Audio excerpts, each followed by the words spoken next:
السلام عليكم. عبد الرحمن أكرم يحييكم من بوينت كوك غرب ملبورن. وعلى هامش هذا اللقاء الجميل أنا حابب أتكلم مع المتابعين والمتابعات في نقطة مهمة جدا، واللي هي اختيار المهنة المناسبة للهجرة. كثير من الناس بيغفل أهمية هذا الموضوع، لأنه اختيارك للمهنة المناسبة ممكن يسرع هجرتك، وممكن يكون سبب في عدم هجرتك إذا اخترت مهنة غير مناسبة. فليس بالضرورة إذا أنت يعني مهندس مدني كمثال، ليس بالضرورة إنه أنت تمشي تعادل على مهندس مدني، لو إنه العقل والمنطق بيقول كده، لكن أنت قدامك خيارات تانية أسهل في الوقت الحالي، في وقت تصوير هذا الفيديو. وللناس اللي محققين للشروط، يعني المهندس المدني بإمكانه المعادلة على مهندس مدني، وبإمكانه المعادلة على Construction Project Manager. وكونستراكشن بروجكت مانجر معروف انه فرصه افضل، المعادله عليها اسهل.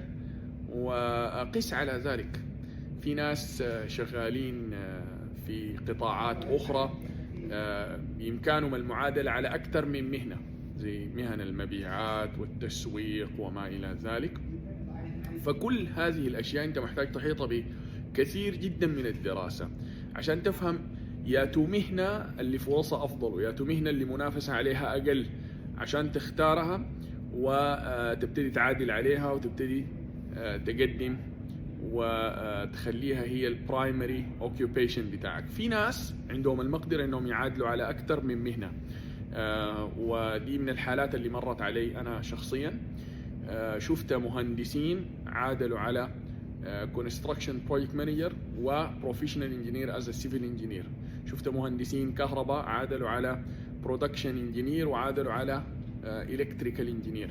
فالموضوع يا شباب ما بس إنه أنت عندك مهنة معينة حتعادل عليها وخلاص تكفل على نفسك الفرصة. دائما فتش وشوف شنو المهن اللي أنت بإمكانك تعادل عليها، اللي متوافقة مع دراستك والمتوافقة مع خبرتك العملية. وبعد كده شوف إمكانية المعادلة. إذا لقيت نفسك محقق للشروط فتبتدي تفاضل بميزان قلة المنافسة وسهولة المعادلة. في ناس بيمشوا مع سهولة المعادلة، واحد بيفضل الحاجة السهلة في المعادلة، لكن ممكن السهلة في المعادلة دي في بعض الأحيان ممكن يكون فرصة أقل. وممكن مهنة تانية أصعب شوية في المعادلة تكون فرصة أعلى.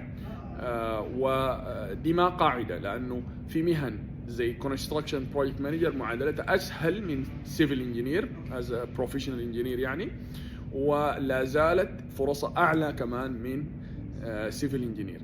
طيب نحن كيف نعرف الكلام ده؟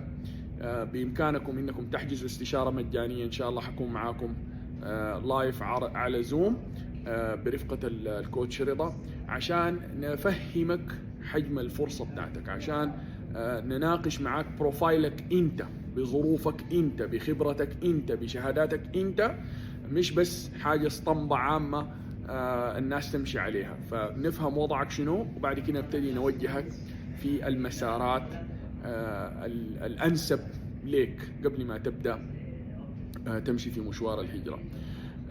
حبيت أنبه الناس على النقطة دي، لأنه كثير من الناس بيغفلها، خصوصا الناس اللي في بداية طريق الهجرة.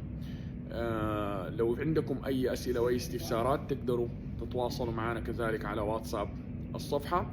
أشوفكم إن شاء الله على خير.